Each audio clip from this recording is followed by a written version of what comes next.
That said, we have a really distinguished panel who's going to start out by talking about different kinds of career and employment opportunities coming out of humanistic background.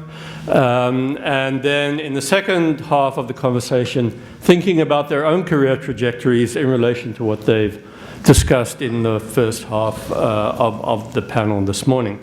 So it's my great pleasure to introduce those starting at the end of the table and moving towards me. I'm going to ask that they speak in reverse order in which I introduce them, and I'll come to that in a moment. So I've worked with two of the people quite considerably that I'll introduce first. So Alison Muddett is now the director of the University of California Press. She took over this position a couple of years ago. She came into a very difficult both funding environment. You'll recall it was a time in which there were considerable budget cuts across the University of California, and UC Press was not immune to those cuts, and she has quickly turned around the economic viability of the press and begun thinking very seriously about what a press should be doing, how it should be publishing in the digital era. She came from Sage, where she was a vice president in the LA office, having spent time before at Blackwell's as a publisher in Britain, where she tells me I first met her many years ago when I first published with Blackwell. And has also been thinking about open publishing and various forms of publishing platforms in a variety of ways. She has degrees both from the University of Bath, not Bath, right? The University of Bath in Britain, and an MBA from the Open University also in Britain. Ralph Lewin is in the final throes of his presidency of Cal Humanities, which used to be called the California Council on the Humanities, based in San Francisco. Ralph really embodies California. I mean, his career trajectory really is sort of plugged into California. He was born in San Francisco, grew up in San Diego, where he went to high school, was first employed by the California Council to start a division in San Diego, and then rose up, was, I guess, an associate director or president, and eventually to become president in 2007 or 2008 of the California Council. And he recently announced he's moving on and told me today that he will have an announcement in the not too distant future about heading up a new cultural institution in the city of California. In his leadership of Cal Humanities, he has developed the importance of storytelling for the state at large, a really important initiative that many people have plugged into. Digital storytelling, narrative storytelling, the giving of cameras to kids to go and tell stories about California, the Grapes of Wrath project, which is all about California, and so on and so forth. So who better than to have among our speakers than Ralph to bring to us what the future of work in California might indeed look like. I'm going to be less proficient in introducing Kathy Zalewski. She is the Chief Counsel for the California Department of Industrial Relations, and happily agreed to come and talk to us rather late in the game, as another speaker couldn't be here today on the program. She was called by the governor's office to come and give, be in a meeting. I was going to say give evidence, but I don't know that it's giving evidence, right? About labor relations in California. So Kathy happily stepped in. She was nominated a month ago, or less than a month ago, by Governor Brown to the California Workers' Compensation Appeals Board. Immediately prior to appointment as Chief Counsel, she was a special advisor to the Division of Workers' Compensation's Administrative Director's Office, and prior to that, a trial judge. So she too has had a really broad range of labor and employment career experience in the WCAB San Francisco District Office.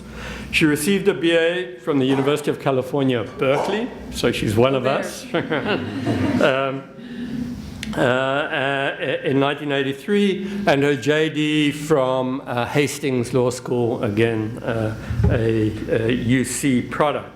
In 1986. And prior to her appointment as a workers' compensation judge, she represented insurers and self-insured employers in workers' compensation matters throughout Northern California. So please join me in welcoming the group. Kathy will speak first, and then Ralph, and then Alison. Thank you very much. This should be a really rich day. And as Kelly had said, we'd like to speak to all of you and get some sense of what it is you're thinking about in relation to your collective and individual futures. Thanks.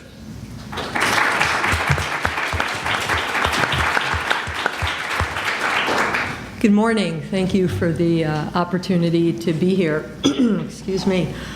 So what you probably pieced together from my bio is that my view of the work world and the workforce has been largely focused on and informed by bad things that happen to people at work. Right? You get hurt, you have a workers' comp claim, and you come into our system.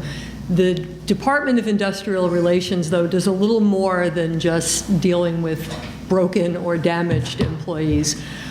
We have several divisions. One, of course, is workers' compensation, which is probably the largest in terms of space occupied throughout the state and amount of antacid that the governor eats because of things that have happened in our area. We also have occupational safety and health, which works to some extent hand in hand with workers' comp, right? If you have a safe work environment, theoretically you would have fewer injuries, although, and I'll go into some more detail about this in a couple of minutes, that's not always the case. They don't always go hand in hand. There's also the Division of Labor Standards Enforcement, which is a fancier way of saying wage and hour. So people who are hired at a certain wage and don't get paid that wage, or who don't get overtime, or in some way, shape, or form, again, are damaged at work. See, we're staying with that same theme. We've been done wrong in the workplace. So DLSE works at that, or looks at those issues. There's also a division of apprenticeship standards. There's a big push in California, primarily with unions, of course, to bring people into skilled occupations through apprenticeship, right? There are some trades where classroom education or anything other than going in and putting your hands on the pipes or the wires or the whatever, the hammer and the nails isn't going to work. So there's an apprenticeship track to bring people into those kind of trades and get them the necessary training and experience. And then connected with those things, there are some adjudicatory boards. David mentioned the Workers' Compensation Appeals Board, which has two functions. It has a trial level, which was where I started out as a judge, hearing disputes about work injuries, and then there's an appellate level, the actual appeals board, to which I've just been appointed, which reviews judges' decisions. There's also an Occupational Safety and Health Appeals Board, which kind of obviously handles appeals related to fines levied against employers. Somebody has either an injurious incident at work, or as a result of a regular inspection, there's some dangerous condition, some violation of regulations identified, and the employer is assessed a fine, and then there's an appeal process for that. And that gets you to the appeals board. There's also an Occupational Safety and Health Standards Board, which enacts regulations related to workplace safety. What's a safe standard for exposure to certain chemicals. There's been a lot of press recently about regulating adult films. What kind of protection should there be for people working in that industry? Elevators are another hot button area, both because Cal OSHA is responsible for inspecting elevators and making sure they're safe, but also people who work on elevators. You may not think about it, but someone's in the hoistway of an elevator, and if it's a multi-elevator building, there's cars going up and down beside them, and they're standing on top trying to work on something. The elevator unit's been threatening to take me to the top of a car. I've so far dodged that. I'm moving on out of my chief counsel role, so I think maybe I'll never have to stand on top of an elevator. But generally speaking, in terms of how work has changed, I think with the increasing use of computers to do just about everything, we've seen a real sea change in how people do their jobs. For example, when I was in college, I wrote papers on a typewriter, and I used whiteout, and I had a correcting cartridge, and you'd have to go back and type over things, and it always looked bad, no matter what you did, until you got somebody who could type to do it for you. By the time I was in law school, word processors had been invented, so the idea of cutting and pasting and going back and fixing your mistakes. But that was limited to people who knew what they were doing. The average person did not have a word processor in their house. You paid somebody to do your word processing. Excuse me. By the time I was in the second or third firm I worked at after law school, so maybe within 5 years of graduating from law school, all the attorneys had computers on our desks, and we hunched over them and madly pecked away at briefs and letters and lawyer stuff. And then after that came the voice-activated stuff, drag and dictate. And the senior partner at my last firm used what I think was the first iteration of Dragon. It might have been the test edition even, because he dictated his work like this. And it still came out wrong.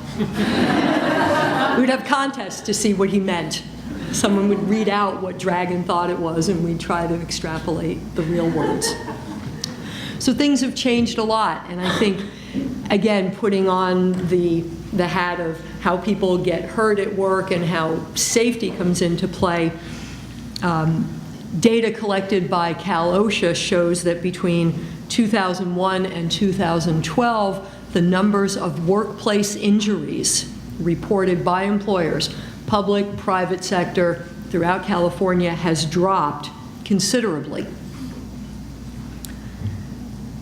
Likewise, fatal injuries, these are non-fatal, have taken a really steep dive. Fatal injuries tend to do this a little bit, but have come down. So I think what that tells us, at least in the OSHA realm, is that you're seeing a shift, as I said, away from more physical kinds of work. To some extent, there are still people out laying pipe and building buildings and doing things that can get you hurt, but the average person, say someone who graduates from high school and goes out into the work world, is probably less likely today to work in a job that requires them to do something really physical than they would have been certainly when I graduated from high school, or back in the Stone Age when my parents graduated from high school.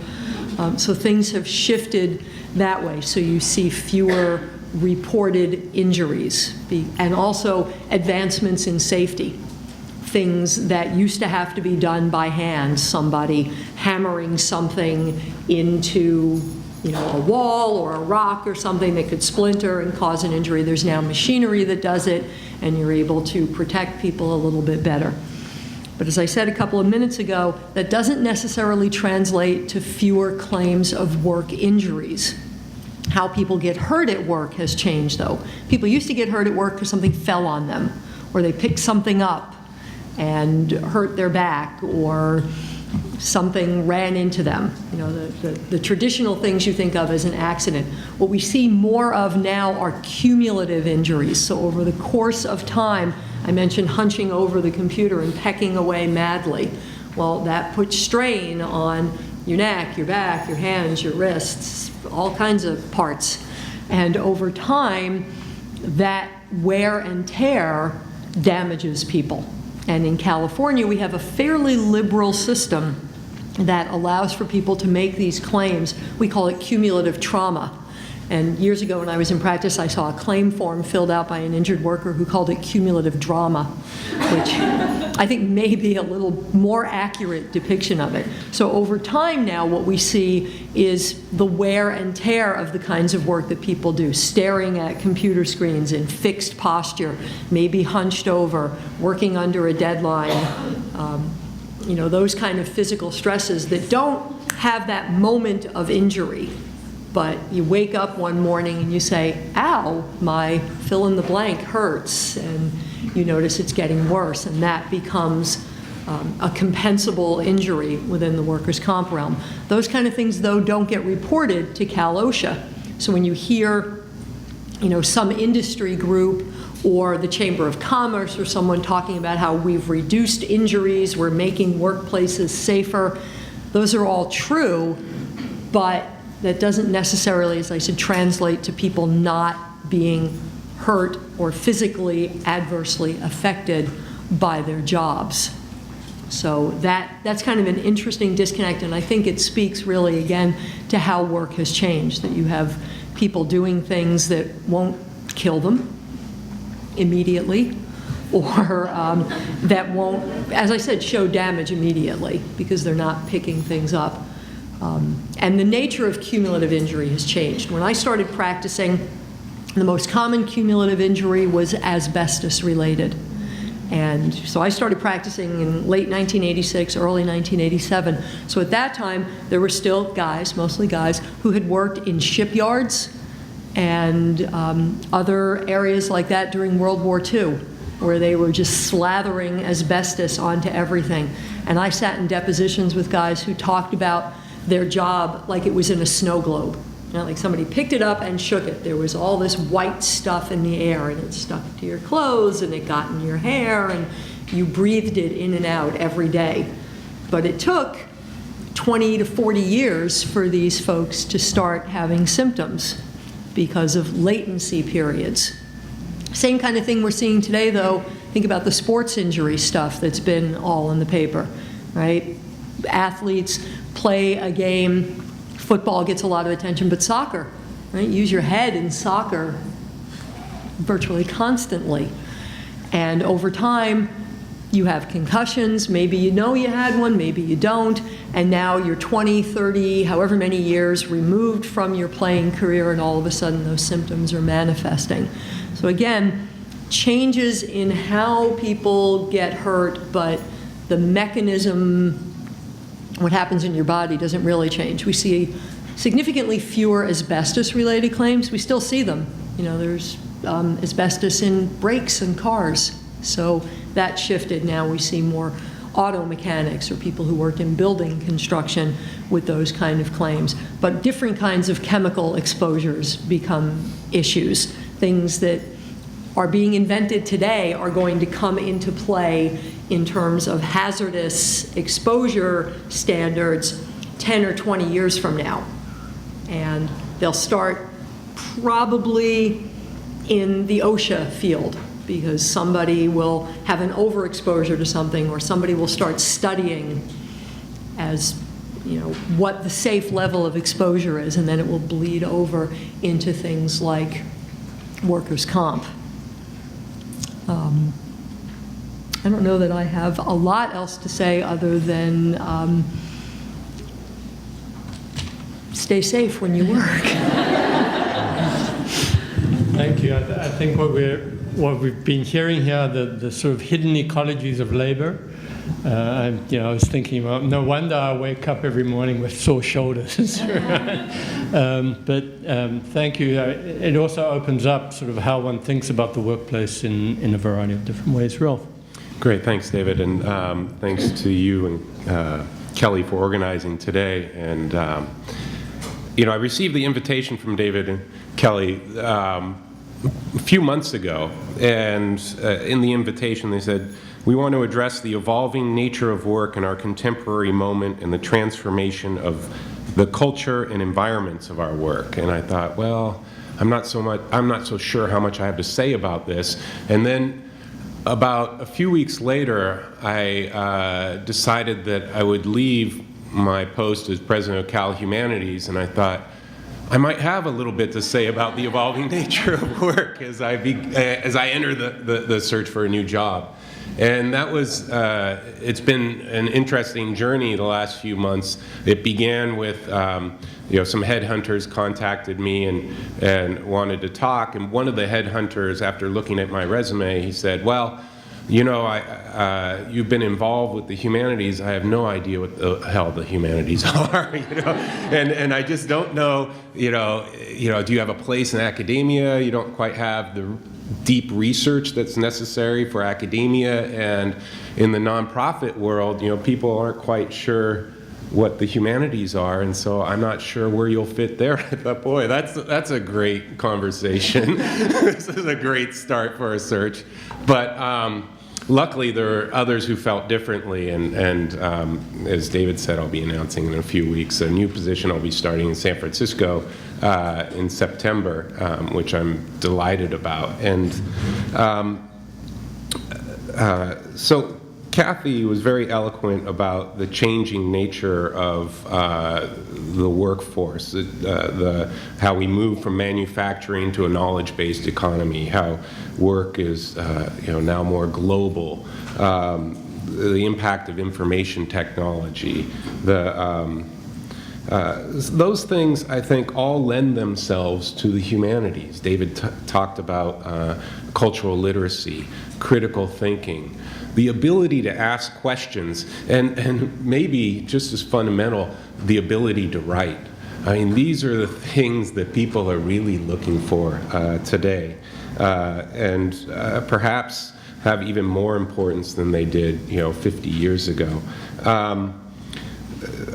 As I thought about the changing nature, I also thought about, well, what are the constants in our work? And I think, particularly in America, one of the constants that I hear a lot about are that we have this propensity to not like vacation and work these extremely long hours. And some would say, well, that's because we're passionate about what we do, and others say we're just crazy.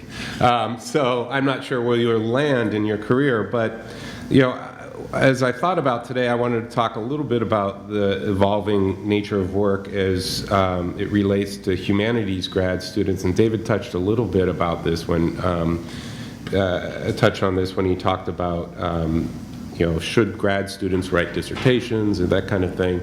I really think that if I were in grad school, I wish there were a day like this, and actually I wish that this type of thinking and conversation were woven into the graduate student experience. That is, I find, as I talk with graduate students across California and around the nation, that when I ask them about what would be success for you in terms of a career and what are the expectations of your departments, and it's very clear that success is defined as a tenure track position. And I talk with other people from other disciplines, say microbiology, and if you get a tenure track position, that's wonderful. But if you go to work for Genentech, that's also wonderful. And I wonder why we in the humanities have set it up this way, where we look at anything besides a tenure track position as somewhat of a failure. I think that's not good, and I think that type of thinking needs to change. I really like the idea of that Russell Berman's pushing forward of shortening the time towards a PhD. I also think there would be a lot of room for grad students. Right now, I feel like the system's set up that you enter into the system and you're plucked from the workforce for 5 to 10 years. And so when I'm interviewing people to hire for Cal Humanities, which should be a PhD-friendly, graduate student-friendly environment, I get these applications, and they've been from grad students who've been really isolated within the walls of academia. And that limits, I think, their attractiveness to the workforce and my ability to hire them. So what I think would be wonderful within the graduate student program, if you thought about more parallel opportunities at museums, opportunities at NPR affiliates, opportunities in startups, opportunities in philanthropy. And I want to talk about just 3 examples of people who at one time were graduate students in the humanities and have gone on to do things that are a little different.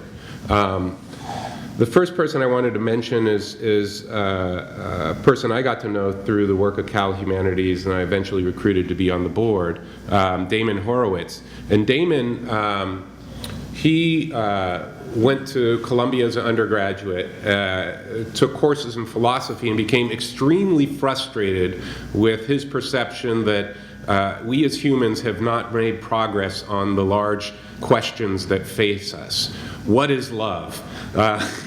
Why do we go to war? He just didn't see progress, and so he, extremely frustrated, he turned to his mother, and his mother said, "Well, why don't you take some computer programming classes? At least the telephone company might hire you when you graduate."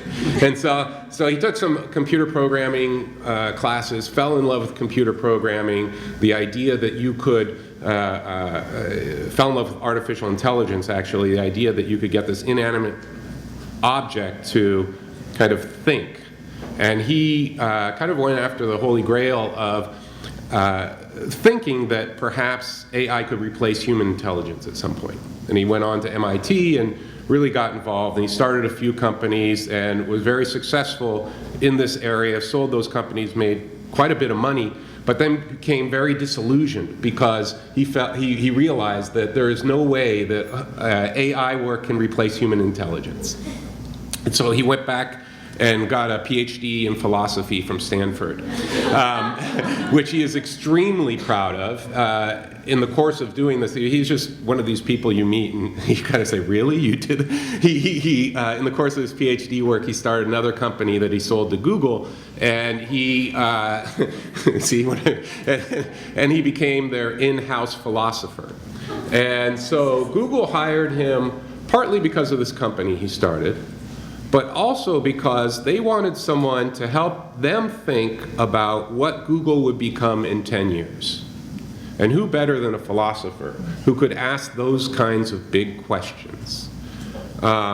He stayed with them for a number of years, and this spring he left Google to do another startup, perhaps the riskiest startup of his life, which is a theater company in New York City that does only Shakespeare. So what I love about Damon's story is he values the humanities. He sees their connection beyond the academy.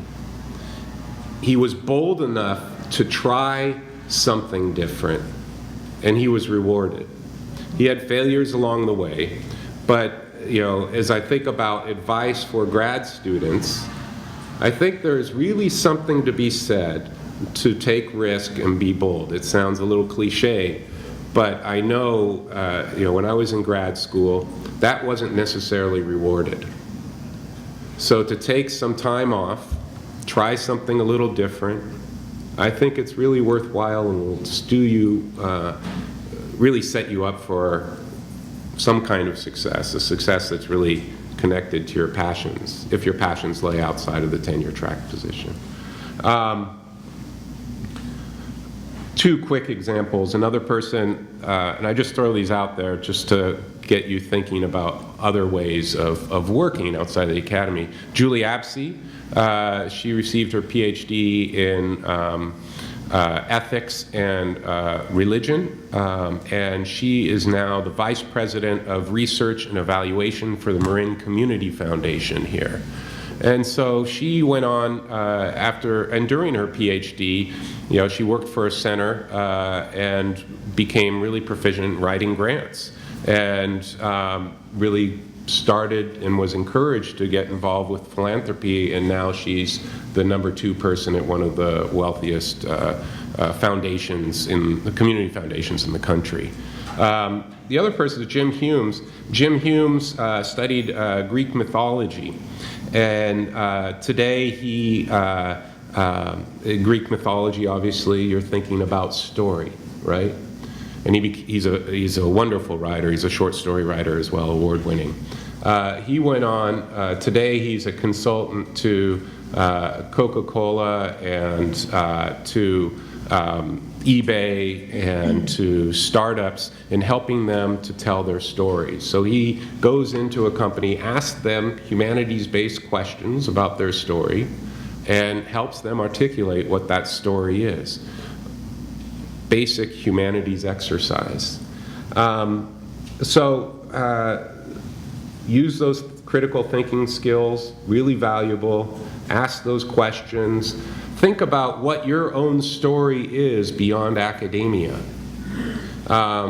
Because each of you has a powerful story, and sometimes it's just a question of thinking how you articulate that story beyond academia. So I'd encourage you, I have one homework assignment for you. And I know you're all very good at homework. You wouldn't be here if you weren't. Start a journal if you don't do it already.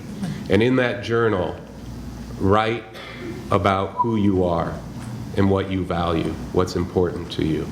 And I can guarantee you that more than anything will help you find the place you're supposed to be. So thank you.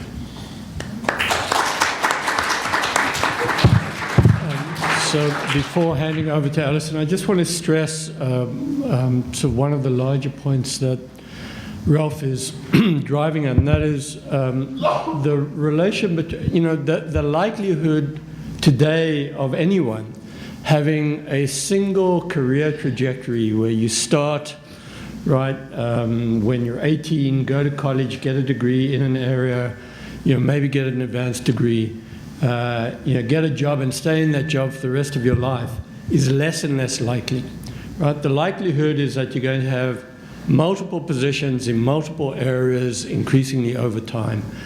And what that also speaks to, which is implicit in Ralph's remarks, is that we all have multiple talents and we all have multiple interests and we all have multiple possibilities kind of embedded in our life narratives and our own ways of thinking about ourselves, and not to close them off, right?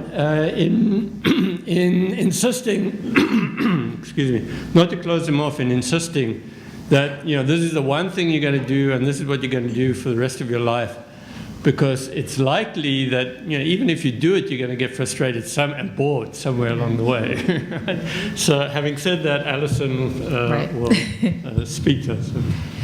Thanks, David. So I'm going to speak from a slightly different perspective, the perspective of being a humanities graduate myself and being part of an organization that employs a lot of humanities graduates. A lot of you end up in scholarly publishing or publishing more widely as an obvious place to be. And I'm going to start just by talking very briefly about UC Press, because I'm going to use UC Press and what we've been doing over the last few years as an example throughout my remarks. We are certainly typical of a lot of the change that's been happening in not just publishing but media industries more generally, and I think to some extent the kind of transformations that have taken place in the workplace over the last decade or so. So, the UC Press was established by the UC back in 1893. For the first 50 or so years of our life, we existed primarily as a publisher of UC faculty. And then really from the 50s onwards, we enjoyed tremendous growth. We're now one of the largest and I think most distinguished university presses in the US, one of the top 5 in terms of size. We publish over 200 new books a year, 40 journals or so. A lot of our authors come from the UC faculty, around around 20%, but we also publish notable authors from all over the world. We also take very seriously the fact that we are part of the UC, and we see ourselves very much as a partner in the university's tripartite mission of teaching, research, and public service. So a very big part of what we do is about connecting the important scholarship that takes place in the academy to a wider audience. So I was delighted to take over as director of UC Press at the beginning of 2011, but I recognized that I did so at a time of pretty serious challenges for the press. Some of that was due to funding, as David alluded to earlier, but also just due to the changes that were taking place in publishing at this point. For those of you who sort of followed this debate at all, you'll know that academia has been wrestling with all of the issues around scholarly communication, how that shifts in terms of tenure and promotion decisions, how it's impacted by digital technologies. And there's been a huge amount of sound and fury accompanying this debate for a decade or more at this point. And the university presses have certainly been a big part of that moving forward. So as I said, I think the challenges that we face were similar to sort of media organizations more broadly, but also the world of work in general. And I think this old concept that's sort of a hangover from the industrial age in some ways about this sort of notion of going to work, that you arrive at a specific location and do a specific set of tasks, is something that's really gone at this point. We've seen changes in the demographics of the workforce, the shift towards a more knowledge-based economy, increasing global competition and rise from developing nations. I think shifts in a much more flexible structure to family life, technology, all of these things have really changed that old-fashioned kind of corporate ladder model of what happens in the workplace. And we've certainly seen that as well. And I think for publishing and all industries, just technology is really sort of the overwhelming factor in terms of what's driven what we do. For our industry, it's how we do things, it's what we produce, and it's the way in which those are produced that have really changed and continue to shift at a dramatic rate. So since I took over as director a few years ago, I've been spending a great deal of time evaluating sort of what the challenges and opportunities are for the press at this point in time. For us, it's been incumbent on us to become more self-sustaining financially and to find more economic and efficient ways of doing things than we did in the past. The pace of change also requires us to build a much more sort of flexible and nimble organization than we'd had in the past. And so we've focused over the last few years on things such as, we've completely restructured the organization. The sort of structure on paper looks very different to the way it looked 3 years ago. We've completely re-engineered all of our workflows. We no longer have paper involved in the production of books or journals. I was stunned to find when I got to the press 3 years ago that we still required authors to deliver 2 print copies of manuscripts, even though we didn't use them. So our end-to-end workflows from submission by authors right through to publication are now 100% digital. And that's meant we've had to hire in new digital skill sets as much as possible. We've been able to train staff, but we also needed skill sets that we simply didn't have.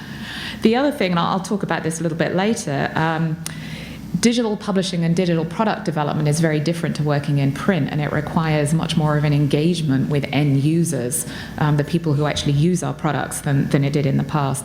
And I think something that's absolutely critical for all of you, whatever you go into, is we've had to develop comfort with constant change. And that is the nature of the world we live in. And I think wherever you end up, that's going to be a reality.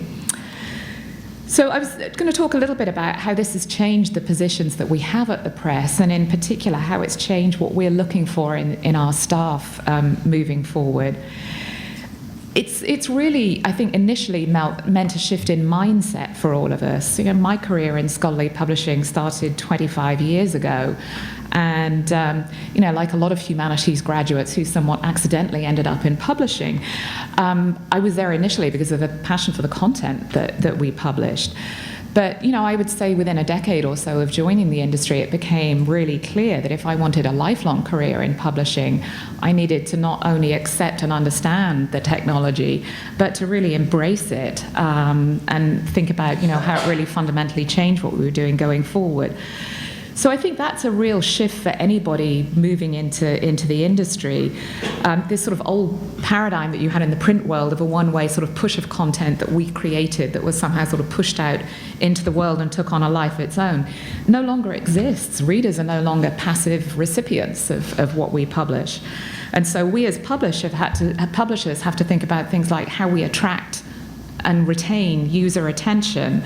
We can't simply be creators of content anymore. It's become much harder to derive value from content alone. You only have to look at newspapers to see the impact of that over the last decade or so, and the way in which the abundance of free content, whether it's as high quality as you read in the New York Times or not, becomes replaced by other free sources. So we've had to learn to become experts in user experience, in content discovery, as well as skilled experimenters and innovators in a very different world. So the impact for us is really broad and challenging, and I think fundamentally different to the way in which we've thought about our industry in the past. For UC Press specifically, coming to terms with all of this has been really challenging in an organization that, to be honest, until a few years ago, had been relatively protected from the change that was taking place in the world around us.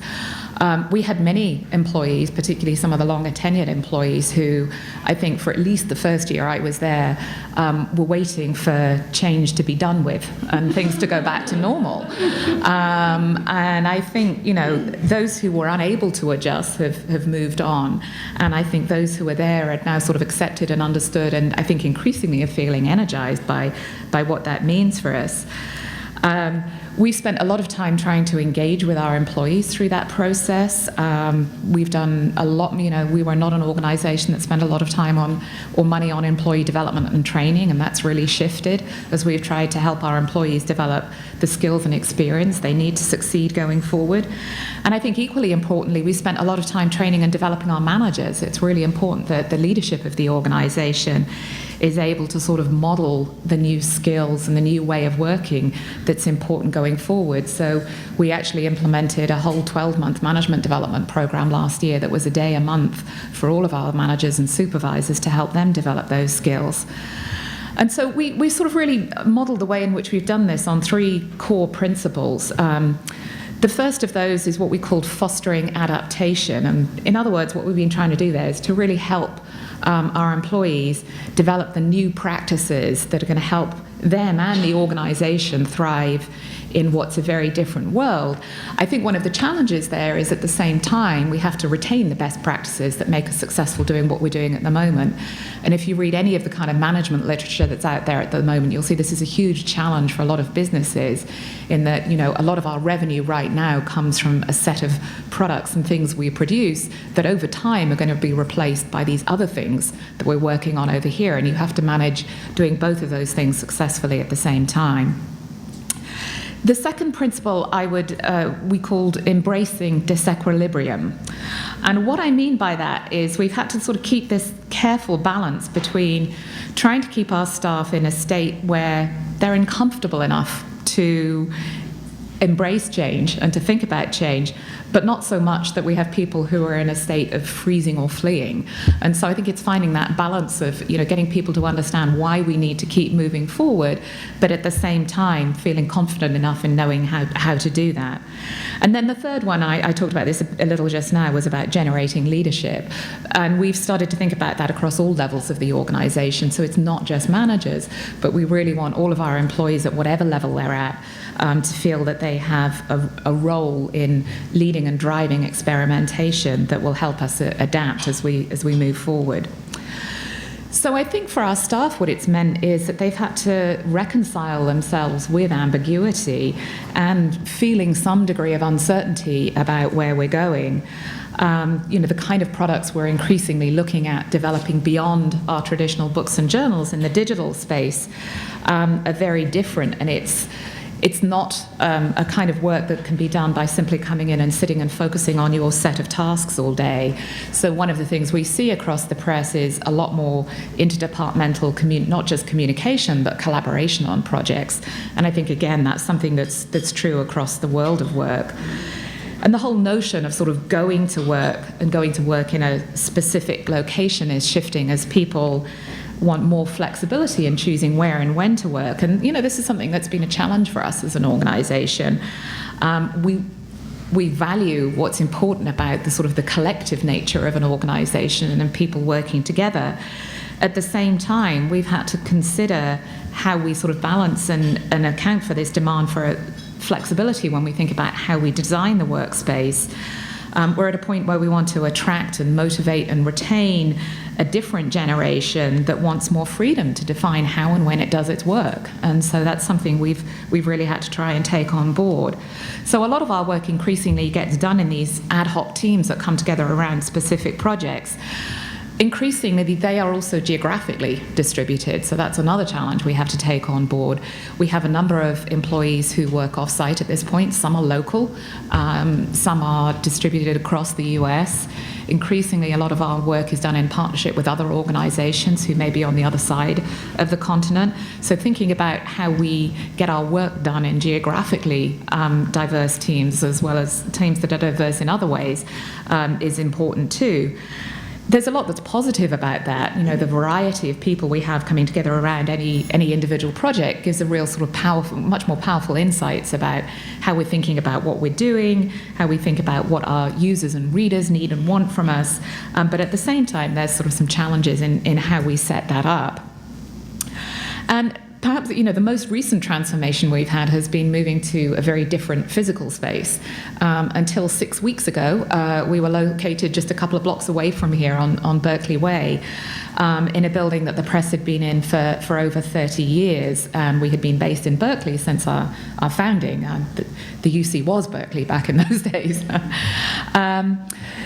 The challenges we had with that space were not just it was poor quality space in many ways, but it was physically very limiting. It had lots of walls and lots of boundaries. And as we were moving to a lot more collaborative nature, we wanted a space that felt very different.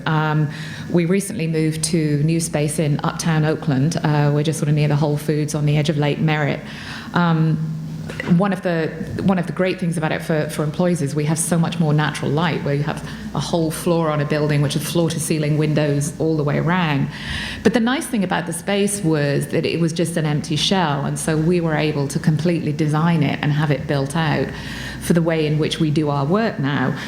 So we want to create much more of a sort of collaboration hub, if you like, where employees come and meet face-to-face and spend time connecting with each other, and the work itself may or may not get done in that space. So we've moved to a much more open plan environment. We have a lot of small meeting rooms where people want to get together.